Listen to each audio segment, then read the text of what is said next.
I mean, guys, every girl wants an odogu in her life. They like money, oh. I don't know about you, but me, I like money, guys. Odogu parada.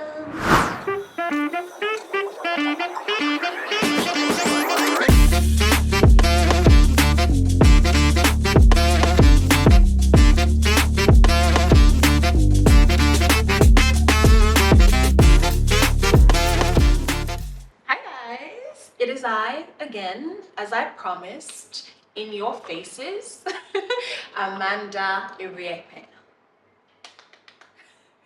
Welcome to Lights, Camera, Action with Amanda, you guys. Thank you so much for gracing, my show with your presence. I love that for me and for you. Thank you so much. I hope you enjoy everything I'm gonna bring your way. Thank you. So I have so many amazing things lined up for you guys, from fun activities, it could be game shows, serious talks, entertainment talks. You guys should just watch out for all of these things and, you will enjoy it. Thank you very much. So guys, I'm going to start by telling you how I started my journey as an actor, of course. So when I think about 17 or 18, one time when I was on holiday in school, I was working at this spa, and a group of production members just walked into our spa and said they wanted to see my boss at this time. And they wanted to use the space to film a part of the film. And I just kind of piqued interest. One of them reached out to me and was like, you know what, can you play an extra role, on this film? And I was, excited. I wanted to do it. I asked my boss, she said, oh, sure, why not? So I did one scene, just one scene. And it just gave me this, I don't know, it just gave me this rush in my body. I was so happy about it. And I was like, maybe I could try this out. It might be my thing, Then I went ahead and told my dad that, Daddy, when I'm done with school, please, can I, go into Nollywood and start acting and all. Daddy was like, yeah, sure, but you have to finish school first. You know how our African parents can be now. Anyway, fast forward to when I now graduated. I now moved to Lagos. I was reminding my dad every year that I was in school. Daddy, remember what I said, though? Daddy, remember what I said? So when I was done with school, I think it took a couple of months and I came to Lagos. I started going for auditions.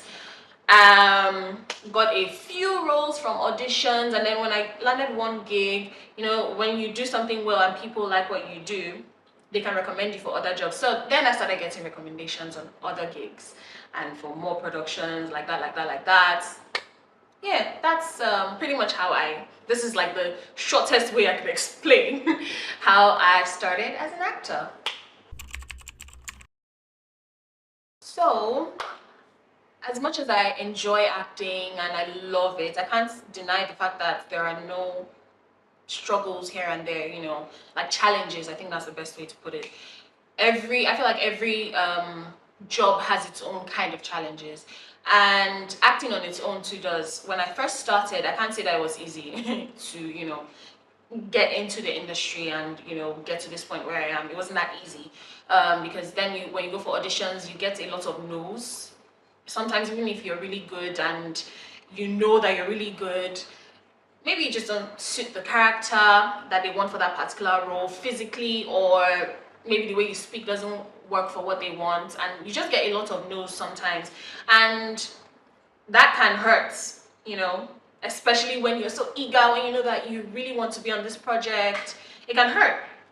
But I always had this belief that when it's your own, it's your own. So regardless of whether they tell you no, if you know you are good, you are good. And if you one thing I like to do is I like to learn a lot. So even if I get a no, I usually go back, question myself, okay, did I do something wrong? Maybe I didn't do this right. Instead of me, just holding myself back and having doubts, I would just try to learn more to improve myself in any way possible. I would watch things, go online, learn. I did some online classes as well. So those kind of things really helped push as well. So that is one of the challenges that you can experience as an actor. That's the major challenge that actors really experience, getting no's. And it's okay. It's okay. Your time will come. You just have to be consistent at the end of the day. Consistency is what is key. another challenge that we have as actors in the industry is, I mean, as much as there are really so many really amazing productions, there are also some that are not so great. And as much as we want to be on a lot of projects, I feel like some projects need better quality. I think that's the best way to put it. We need better quality projects, and sometimes you might be on a gig, on a set, and maybe the quality of the story might not be so great, or um, some things.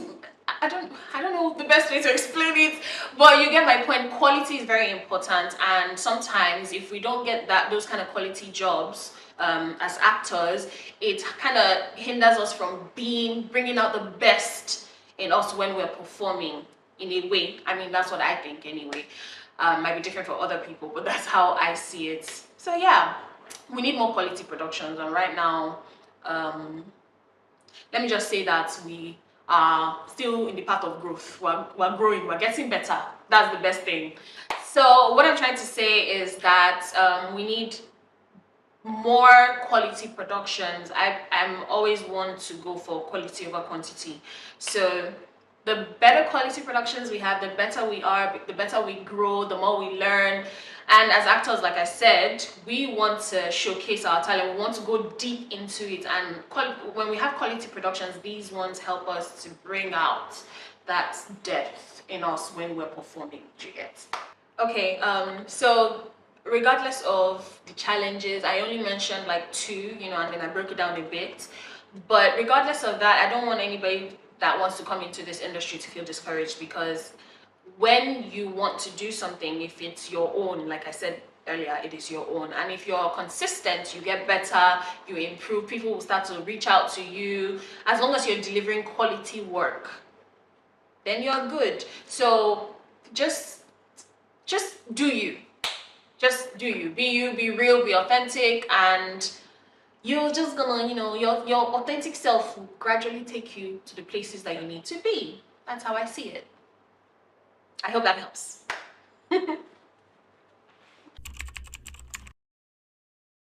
So, I got my first lead role as an actor in 2019. I was playing the daughter of one man who was poor. I had like four siblings. That's five kids in general. One of them was abroad. What I'm trying to say is it was an amazing experience. The lead role I played, her name was Innocentia.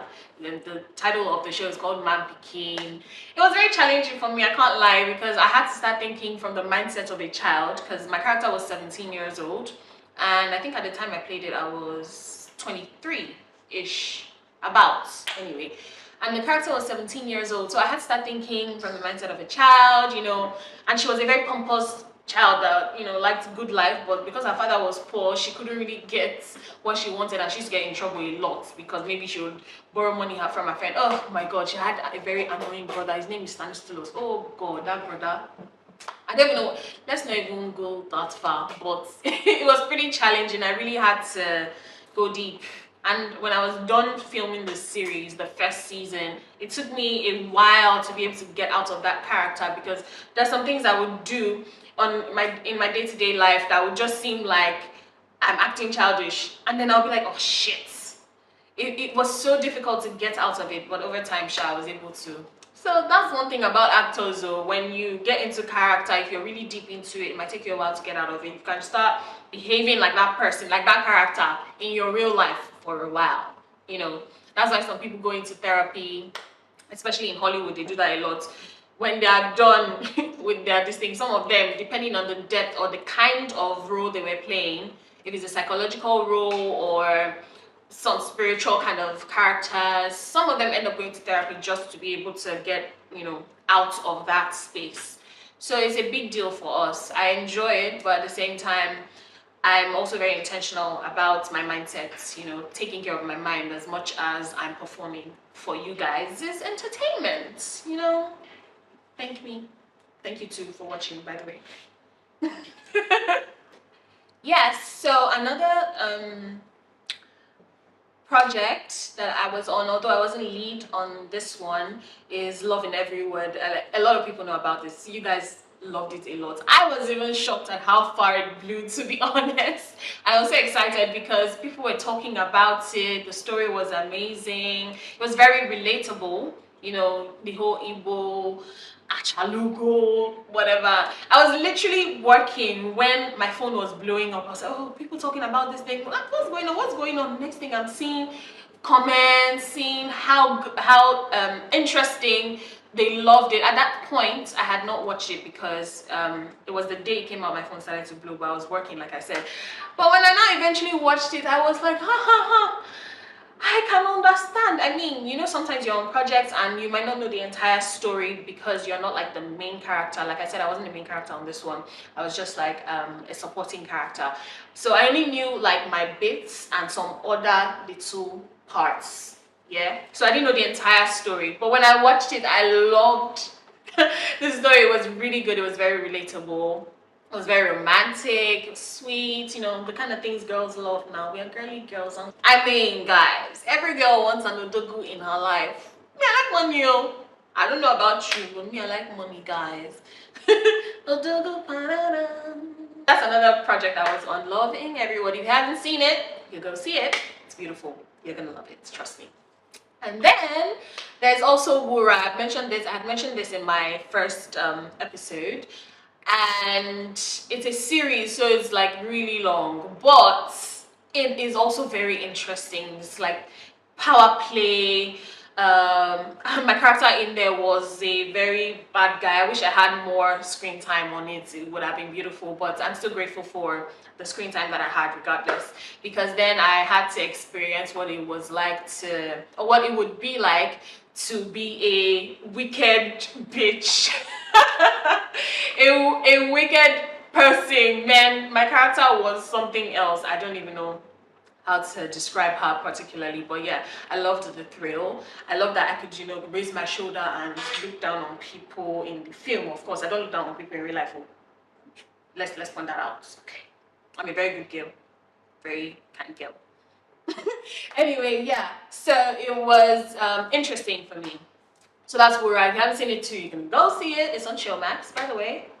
So you guys, there's this series that I was on that I was so thrilled to be on.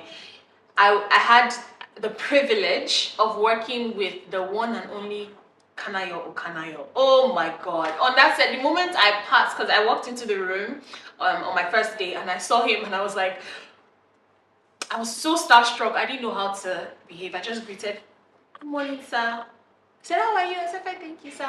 Then I just went inside. But see, I can't even lie. My entire body was doing me like, oh my god, oh my god, oh my god. But I couldn't, you know, I had to behave myself, you know. I had to behave myself. But yes, it was really interesting. It was an honor to have worked with him on that project. I was so amazed, you know. And he's a fun person to be with too. You know, it's always, you know, give you some gist, some stories, and it was fun. But I loved the experience. So Agu, by the way, I just realized I hadn't mentioned the name. It's called Agu on Showmax as well, so you can watch it too. Damn, I loved it. Anyway, thank you very much for coming to my TED Talk.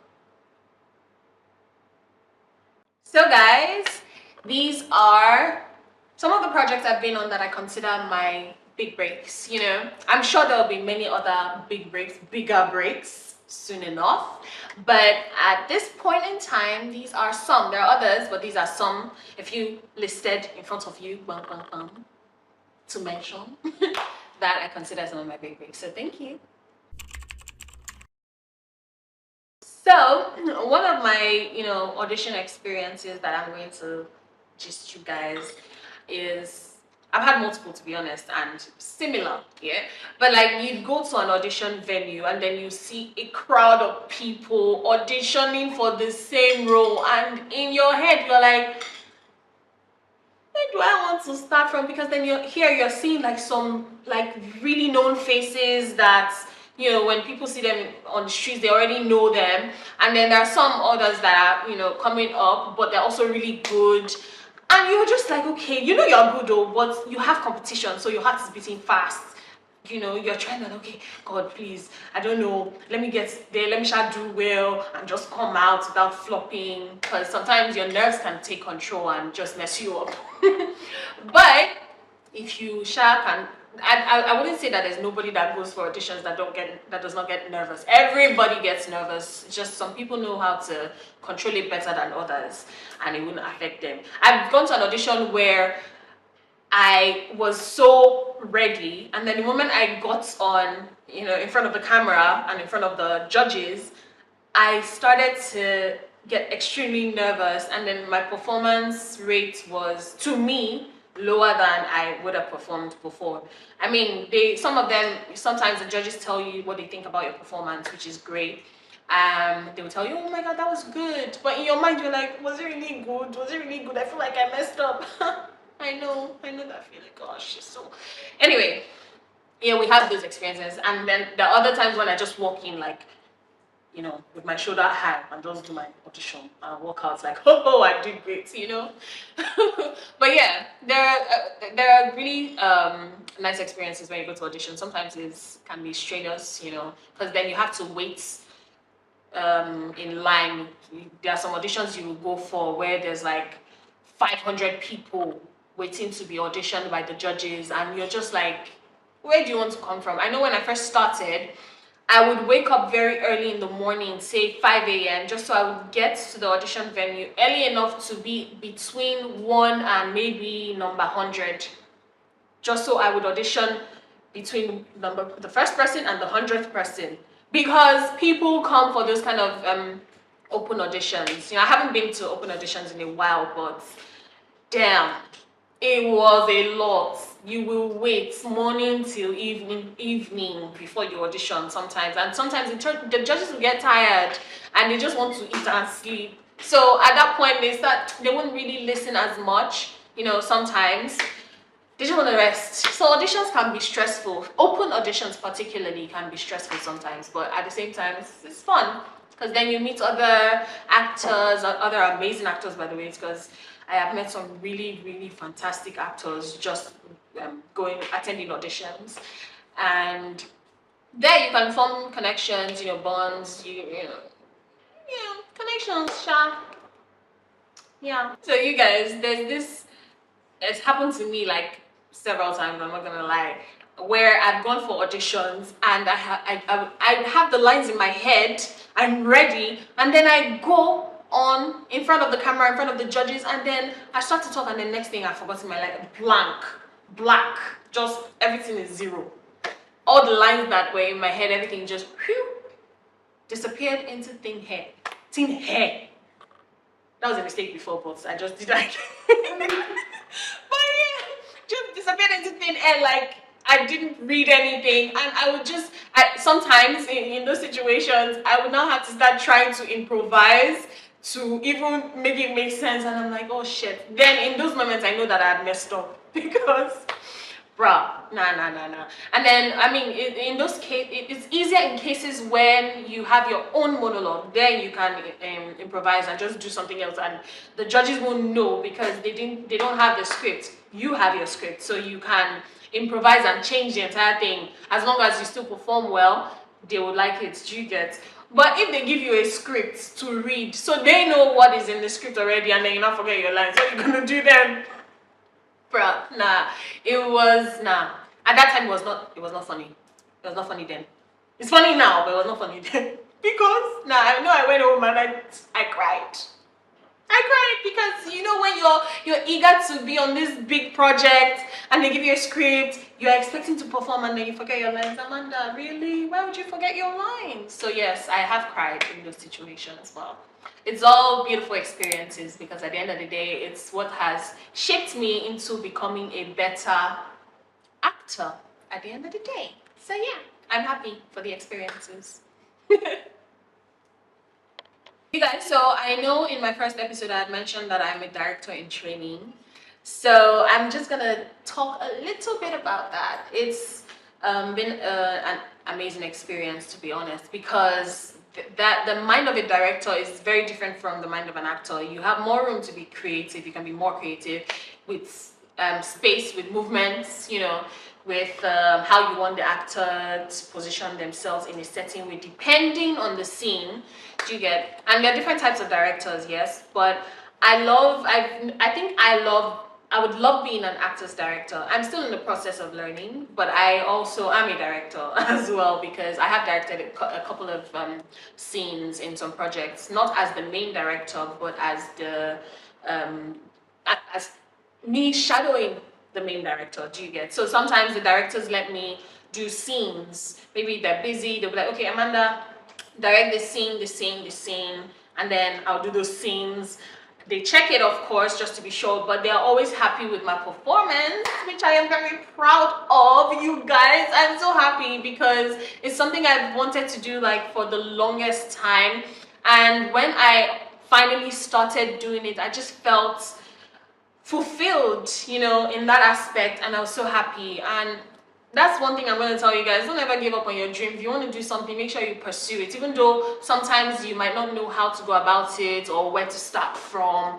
But if you tell yourself this is what you want to do, make sure you do not give up, and you just do like tiny things here and there that would align and push you one step at a time towards that dream, because you will get there unless you give up. If you give up, then that is it. But if you don't, you're definitely gonna get there. So be enthusiastic about it. And I'm not just talking for directing now, for anything in life, acting, no, banking, no, whatever it is that you want to do with your life. If you're positive about it, if you're consistent, if you really want it and you believe that you already have it, you will have it.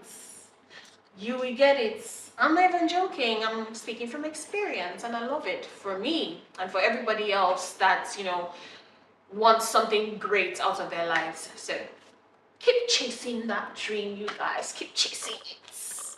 Don't sleep. Okay, guys, thank you so much for joining me on Lights, Camera, Action with Amanda. See you guys next episode.